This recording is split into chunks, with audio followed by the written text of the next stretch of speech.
Hey there. Look, do you feel like you lack emotional resilience? Like there are loads of stress factors for you out there in life and in work that could easily reactivate you? Well, look, it's a really common thing. Lots of people have this. And I can tell you this, I've been there myself, big time. But we can cultivate our emotional resilience. It's not a fixed thing. We can develop it. We can build that resilience at work and in life. And by the end of this video, you'll know how you can do that. But also hang around to the very end, because I've also got a free resource that I would love to give away to you, which will help you master stress in the moment. Now, my name's Steve and I'm a professional coach and trainer, and I work mostly with professional people on finding ways of succeeding that come from a happier and more grounded place. So for the best ideas and content and practices in that theme, please subscribe to this channel and don't forget to hit the notifications bell so that you'll know when new content arrives. Now, 20 years ago, I was an emotionally fragile, nervous wreck. I used to describe myself as one of life's nervous passengers. But 5 years ago, well after I'd done all the coaching work that I'd received and continued to do, by the way, and all the coaching training that I'd done, I was told, when I was working for a global Fortune 50 organization, I was told by one of the senior directors in that company that the way I kept my head under pressure and resolved conflict calmly is one of the major factors that led to the success of the project that I was working on. And that's the kind of difference I'm talking about.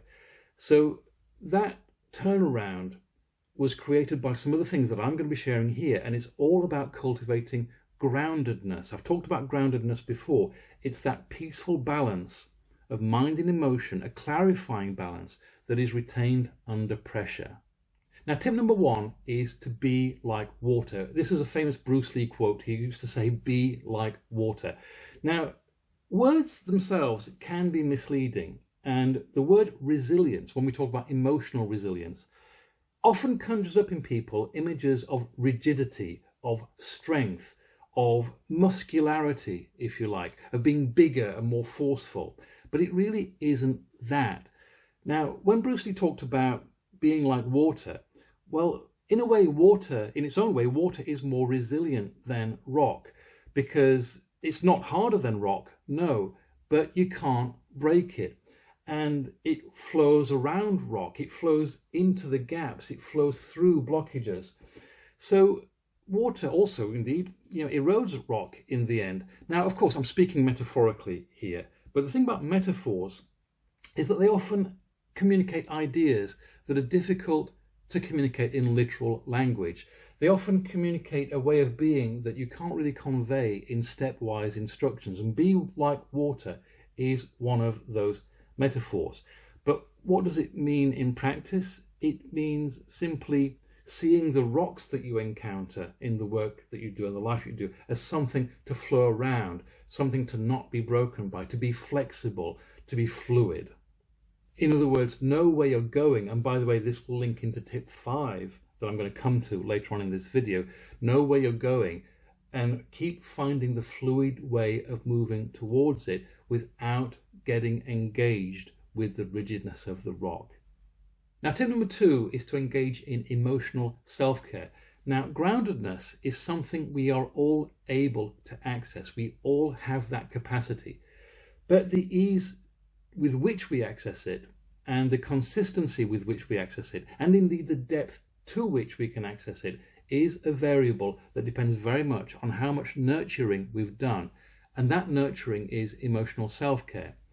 Now, that isn't just practicing peace and clarity through things like meditation and being in nature and having downtime and quiet time and good sleep.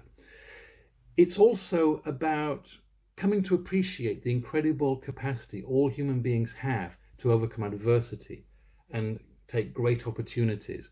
So part of a good emotional self-care practice will include reading about inspiring people and being inspired about them. So my tip is create a plan of emotional self-care that you can do every day, which is a combination of things which bring you peace, which bring you clarity, such as meditation, such as things like yoga if you're so inclined, but also read about inspiring people and become inspired by humanity. By the way, what's your experience with emotional self-care, groundedness, and emotional resilience? If you're okay with sharing, then please do leave it as a comment. I would love to hear your comments.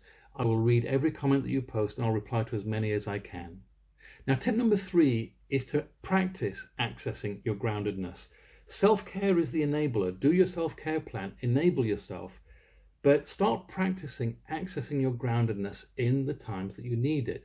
Now, like a swimmer who's learning to swim, start in the shallow end, don't start in the deep end. Start with the moderate challenges that you face on a daily life and practice accessing that groundedness. Now, what may help you to begin with is to build what I call a stress shield. Now, I did do a video on this a few weeks ago. It's going to be linked up here that shows you how you can build a stress shield so that you can carry that around with you when you first start to practice accessing your groundedness. But with practice, you should be able to let that go and move on to more difficult circumstances.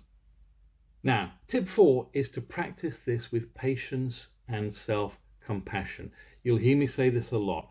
Whenever we learn anything new and we try to automate anything new, it can easily become the new stick to hit ourselves with. So you forget to do it, you hit yourself with a stick. Maybe you have a go at it, but it doesn't work out particularly well. You hit yourself with a stick and you self-recriminate. Please do not do that. If you've watched any of my videos, you'll have heard me say this many times, but I often say and really believe that the start of change is patience and self-compassion. Do this with patience and give yourself a lot of self-compassion while you work through this. Do not hit yourself with a stick with this. Now, tip number 5. This tip links to an earlier tip you might remember earlier in the video, and this is to remember it's not all about you. Now, when I talk about groundedness, when I talk about living and working from groundedness, I often say that it's the opposite of living and working from ego, where you do think it's about you. Now, I don't know if you've seen that Marvel superhero film, Doctor Strange, with Benedict Cumberbatch. If you have, you'll be able to relate to this. But one of my favorite lines from that movie is when he's speaking with the Ancient One, and she points out to him that his mistake is that he thinks it's all about him. And that applies here. Take all the attention off yourself and put it entirely on the outcomes you're trying to create. Put it on what you're trying to achieve with your projects and your goals and your problems. See what your options are. Put your attention on those options. Put your attentions on the way forward. Remember, in the context of being like water, water simply moves around to get to where it's going. This is that point. So please do take attention off yourself, put it on the outcome, and remember it's not all about you. And by the way, another video that I previously did talked about putting your attention on the goal and the options and the ways forward. And that video is linked here now. So please also have a look at that if you want to know how to work with creating options and ways forward and focusing your attention on them rather than you. Now, professional groundedness is my business.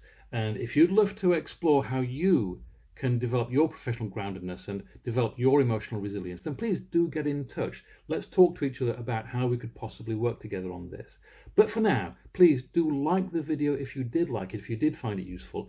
Please subscribe to the channel if you like this kind of content. It'll serve you really well. And don't forget to hit that notifications bell so you'll know when new content arrives. Now, I also mentioned a freebie, didn't I? Right at the top of the video. Well, look, if you go to the description or the pinned comment below this video, you'll find a link at which you can access my free guide to mastering stress in the moment so that you can keep your head clear and make better decisions under pressure. Please do help yourself. It's absolutely free. Just go down and click the link. And other than that, I'll see you next week.